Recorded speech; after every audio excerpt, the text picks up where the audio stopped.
Mau pamit aja harus ada yang tahu. Ini seperti mau aji mumpung bikin konten pencitraan. Mau pamit ya pamit saja. Tak usah ada yang tahu. Tak perlu dibesar-besarkan. Kalau pertemuan tersebut diliput besar-besaran apalagi Anies diberi kesempatan untuk menyampaikan sepatah dua patah kata, takutnya ini bakal jadi bahan narasi menggiurkan bagi pendukungnya.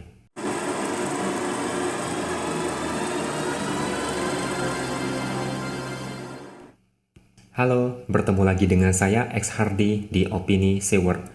Kali ini kita akan bicara tentang pertemuan antara Jokowi dan Anies. Sudah seminggu Anies bukan lagi seorang gubernur. Maka dari itu, Anies sempat meminta menghadap Jokowi di istana untuk berpamitan. Anies bilang, sebagai mantan kepala daerah, momen pamitan ini sebagai bagian dari etika dan adab kepada atasan. Sebagai gubernur DKI, Anies merasa harus melaporkan hasil kerjanya selama 5 tahun kepada Presiden. Saya lantas bingung, prestasi apa yang akan Anies ceritakan kepada Presiden? Apakah dia akan pamerkan target rumah DP 0 rupiah yang dipangkas sampai 9 ribuan unit? Apakah dia mau pamerkan naturalisasi sungai yang mangkrak? Atau malah pamerkan istilah-istilah yang pernah keluar dari mulutnya? Ya, setidaknya itu menurut pengakuan Anies. Tapi pembicaraan detail antara Jokowi dan Anies tidak kita ketahui. Jadi, rencana kedatangan Anies ke istana sebetulnya sudah terdengar di telinga para wartawan sejak pagi. Tapi kenapa tidak ada berita resmi mengenai pertemuan tersebut? Biasanya kalau ada pertemuan dua tokoh penting, pasti akan diliput media. Misalnya kedatangan Presiden FIFA Gianni Infantino yang disambut Jokowi di istana. Ternyata kedatangan Anies luput dari pantauan. Setelah ditelusuri, ternyata Anies datang ke istana lewat pintu yang mengarah ke istana wakil presiden.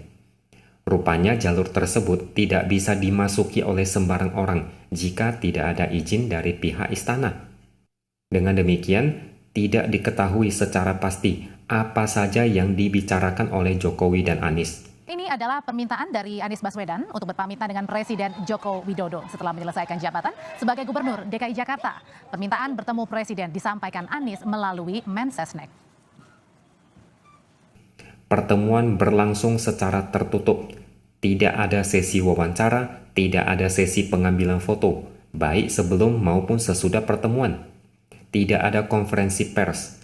Semua terjadi begitu saja seolah tidak terjadi apa-apa. Ibarat pertemuan ini sangat singkat dan tidak perlu diekspos media. Anies hadap Jokowi melaporkan bahwa dirinya sudah menunaikan tugas sebagai Gubernur DKI Jakarta selama 5 tahun. Anies pamit, Jokowi mengiyakan lalu selesai. Bubar jalan. Tidak ada hal penting yang perlu diberitakan. Oh ya, sore tadi pamit. Pamit karena sebetulnya minggu yang lalu, tapi kan saya mengatur waktunya belum bisa, jadi baru tadi sore ya. Kalian pasti setuju kalau saya mengatakan Anies sangat haus penghargaan dan pencitraan. Makanya jangan heran, koleksi piagam Anies sangat banyak meski tidak sebanding dengan kinerja di lapangan. Pendukungnya seolah tahu apa yang Anies sukai. Makanya beberapa hari lalu ada piagam Bapak Toleransi Beragama. Tapi ada satu tokoh yang protes karena tidak diundang dalam acara penganugerahan dan juga tidak menandatangani piagam tersebut. Bahkan ada video menyesatkan di mana uskup se-Jabotabek disebut mendeklarasi mendukung Anies. Coba ingat-ingat lagi ketika Anies diperiksa KPK. Usai diperiksa, Anies langsung menemui awak media dengan persiapan yang sudah dilakukan sejak dulu. Mic malah disiapkan sendiri. Lalu dengan pedenya Anies tebar pesona di depan awak media dan mengatakan dia senang membantu KPK menjalankan tugas mengusut kasus Formula E. Sampai segitunya seorang Anies mempersiapkan konferensi pers. Semua itu demi pencitraan. Kalau Anies mau, mungkin dia bisa menyiapkan panggung mewah, podium megah, dengan tata cahaya yang memukau seperti konser kelas dunia dan suara speaker yang menggelegar. Sekalian menggelar acara rakyat atau mengundang artis Korea untuk konser di sana, menghibur awak media yang sudah menunggu berjam-jam. Memang begitulah Anies. Seperti kata pepatah, ada gula, ada semut. Di mana ada Anies, disitulah ada pencitraan. Anies suka publisitas. Anies senang menjadi pusat perhatian dan sensasi. Oke, kita kembali lagi ke pertemuan antara Jokowi dan Anies. Kenapa tidak ada konferensi pers dari Anies? Pertemuan pun tertutup, tanpa sesi foto bareng, tanpa wawancara dengan wartawan. Kenapa? Kalau menurut saya, ini bukan maunya Anies. Karena kalau menuruti apa maunya Anies, sudah pasti dia tidak akan sungkan menebar pesona. Bahkan bisa jadi Anies mungkin mempersiapkan skenario pencitraannya. Saya bayangkan mungkin Anies sudah menyiapkan mic. Mungkin begadang semalaman menuliskan catatan mengenai apa yang akan dia sampaikan di depan wartawan usai bertemu Jokowi. Mungkin mengundang beberapa pendukungnya untuk hadir di sana, dan ketika pertemuan selesai, mereka akan teriak Anies Presiden. Anies mungkin punya planning untuk melanjutkan pencitraannya. Ternyata pertemuan luput dari pantauan. Kalau memang benar begitu, rencana Anies buyar dan gagal total. Mungkin ini salah satu alasan kenapa pertemuan tersebut berlalu begitu saja. Istana mungkin tidak ingin kehebohan yang mungkin saja akan ditunggangi para pendukung Anies. Sekali lagi, ini menurut saya. Mungkin istana takut nanti dijadikan panggung seperti di gedung KPK dan mengundang kehebohan. Memang ada benarnya kalau hanya ingin pamitan, tinggal datang dan ucapkan pamit. Tidak perlu sampai harus diberitakan dengan masif. Nggak penting juga. Tapi entah kenapa kabar ini bisa sampai ke telinga awak media.